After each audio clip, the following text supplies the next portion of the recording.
Bu korobkani hozirgina menga pochtalon tashab ketdi. Nike'dan yuborilgan korobka va buni ichida hozirgi kunda hamma qidirayotgan, bizdan rosa ko'p so'ralayotgan o'sha bang'illagan odamni miyalarini massaj qiluvchi oyoq kiyim bo'ladi. Hali o'zim ham ko'rmadim. Men ham sizlarga o'xshab rasm videolarda ko'rdim faqat va kelinglar korobkani birga ochamiz edi. Birinchi taassurotlar, birinchi hammasini birgalikda boshdan kechiramiz. Demak, Nike'dan jo'natilgan korobkani ochamiz. Korobkamizni kattaligi sababli o'zim turib olib ochaman, o'tirib ochishni oqilay va kelinglar, bismillah. Korobkamizni ochamiz, o'sha yonlarini kesamiz va tepasidan ochganimizda wow, o'sha mashhur korobka, ya'ni obzorlarda ko'rganinglar, marhamat, o'sha korobka birinchi bo'lib doimgidek bizda Saidovsda obzorda nafaqat oyoq kiyim o'zi, balki raspakovkasi jenskiy, mushskoy adashmasam bir xil yuradi. Menda seriya rangdan 42 razmer bor. Bular zakaz emas, bular g'irt bankaga solishga jo'natilgan, xarid qilingan krossovkalar va ikkinchisi bu ham jenskiy 40,5. Ikkalasi bir xil menimcha, faqat nima deydi, razmerda farq qilishi mumkin. Demak, oyoq kiyimlarni chiqaramiz-da, bu korobkani u yoqqa uloqtiramiz hamda obzorni boshlaymiz. Mana u bizani oyoq kiyimlarimiz. Va marhamat, ikkala korobka ham qo'limda va hali o'zim ham ochmadim. Kelinglar birgalikda maza qilib birgalikda ochamiz. Qani 1 2 3. Wow! Upakovkasi hali yangi, ochilmagan, mana g'ijimlari ham hali buzilmagan, ana pul bo'ladi-yu, beli bukilmagan, xuddi shunaqa qog'oz va ikkalasini rasvetkasi. Kelinglar bitta-bitta ochamiz, bitta-bitta maza qilamiz. Va mana bu qora rasvetkasi.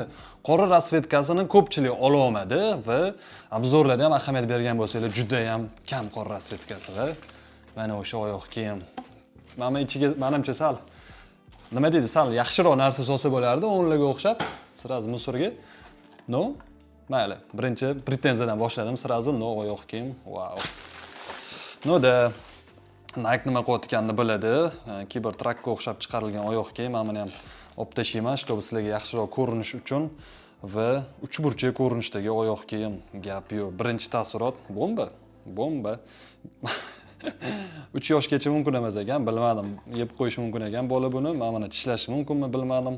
Xullas 3 yoshgacha mumkin emas ekan. Ajoyib narsa. Krossovkada birinchi marta ko'rishim yoki umuman oyoq kiyimda. Vantlar tekstil ekan. Buni ham obzorlarda ko'rib bo'lganlar bo'lsa kerak. Haqiqatdan mana bu qismi tekstil, bu yog'i bo'lsa marhamat, yumshoq, kopi. Bu asosiy Zoom X yoki React emas, menimcha oddiy Nike o'zini kopiga, unaqa asobiy kopiga emas. Mana bu patronlari hozir hamma joyda bang'illayotgan, mana shu tegidagi qismi bo'ladi. Shu joyda aytib o'tishim kerak. Bu narsani biz ko'pchilik O'zbekistonda Skechers kiyadi va Skechersda ko'rganmiz shunga o'xshagan narsalarni va birinchi marta men ushbu oyoq kiyimni prezentatsiyasini ko'rganda birinchi xayolimga kelgan narsa o'sha Skechers bo'ldi. Lekin Nike o'zini aytishi bo'yicha bu proyekt уже 10 yildan beri qilinayotgan proyekt bo'ladi. Ya'ni sportsmenlar bilan, shaxsan o'sha Erling Haaland bilan misol uchun bularga xudo xolos to'xtalamiz. Hozir birinchi taassurot sizlar bilan bo'lishmoqchi edim faqat. Xullas, oyoq kiyim gap yo'q. O'sha kutilganidek bomba wow effektini beradigan oyoq kiyim, stelkalari, mana buni bosiluvchi da gap yo'q. Men o'sha narsani bilmoqchi edim. Qaranglar, mana men buni bosganimda, mana shu narsa menga juda qiziq bo'ldi. Bosganimda, ya'ni sizlarning vesili bunga tushganida, men bu ko'tarilyapti. Kamerada ko'rinyapti degan umiddaman. Ko'tarilar ekan, ya'ni qaysi birini bossam o'sha qismi stelkasi ko'tarilar ekan, gap yo'q. Bu degani bu stelkaga ulanganmi degan savolga ha deb javob beraman. O'sha narsani sirazi oydinlik kiritaylik, faqat chiqarib olmay bu yoqqa. Bu stelkaga ulangan ekan, ya'ni bu patronlar tegidagi mana bu massaj qilarganlarning hammasi stelkaga ulangan. Skechers haqida aytilgan gapimni qaytarib olaman, sababi Skechersda u poshnaga ulangan edi. Bu yerda bo'lsa hammasi stelkaga ulangan ekan. O'shaning uchun buni bossam, mana stelka ichkaridan beryapti. Xo'p, gap yo'q. Ikkinchisini ham ochamiz. Va mana qaranglar. Bu yerga korobkasiga yozishi bo'yicha woman jenskiy 9, ya'ni erkaklar ham, ayollar ham 40,5 razmer. Mana buni ham tashlaveramiz-da. Menga aytinglar, mana shu yerda qatdan bilinyapti jenskiy yoki mushskoyligi. 10 yoki boshqa krossovkalarda ham xuddi shunaqa. Bu faqat razmerda farq. Atak buni podiomi, buni hamma qismlari menimcha birga bir. O'shaning uchun buni erkaklar kiyadimi, ayollar kiyadimi, вообще gitara to'g'risi. O'shaning uchun bemalol erkaklarga ham jenskiy razmer mabodo chiqib qolsa, arzonroq bo'lsa bosavering.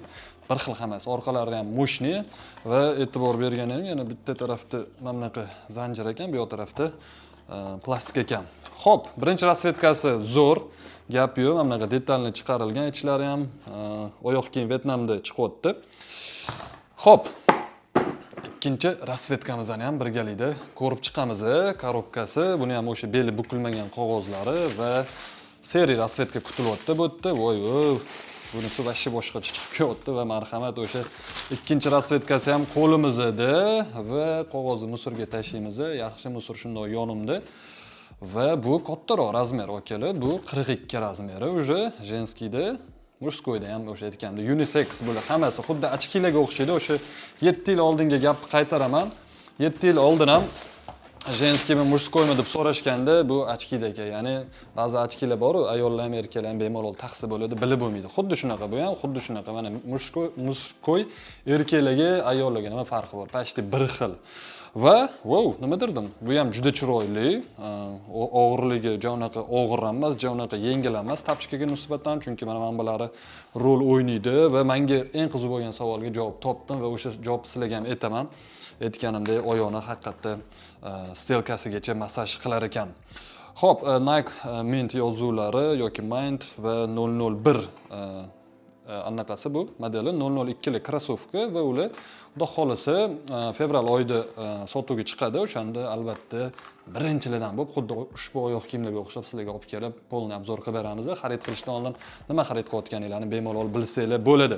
Xo'p, bu video shu bilan yakunlanadi. Men faqatgina sizlarga raspakovka qilib bermoqchi edim. Birgalikda birinchi emotsiyani sizlar bilan bo'lishmoqchi edim. Endi bo'lsa men o'zim uchun bu oyoq kiyimni yana ham detalni o'rganib, bu haqida ko'proq ma'lumotga ega bo'lib va albatta o'zim ham kiyib ko'rib, keyin men sizlarga taassurotlarimni bo'lishaman. O'shaning uchun bizlar bilan qolinglar. Keyingi video xudo xolisa detalni gaplashish haqida bo'ladi va bu zakaz emas. Men qiziqqanim uchun zakaz qildim. Tez kunlarda O'zbekistonda do'konda ko'rsanglar bo'ladi. Wow. Mashina ham yetib ketdi sразу. Mana qaranglar, chiqsin amatini. Qanaqadir ham podushka sifat ekan, lekin bu mana bu kopi, ya'ni tekstil podushka emas, balki kopidan qilingan ekan. Stelkasi chiqmaydi. Detallar haqida gaplashamiz. Eksklyuziv sizlar uchun Saidovs profilidan ushbu krosslarni obzor qildik. Sog' bo'linglar, salomat bo'linglar.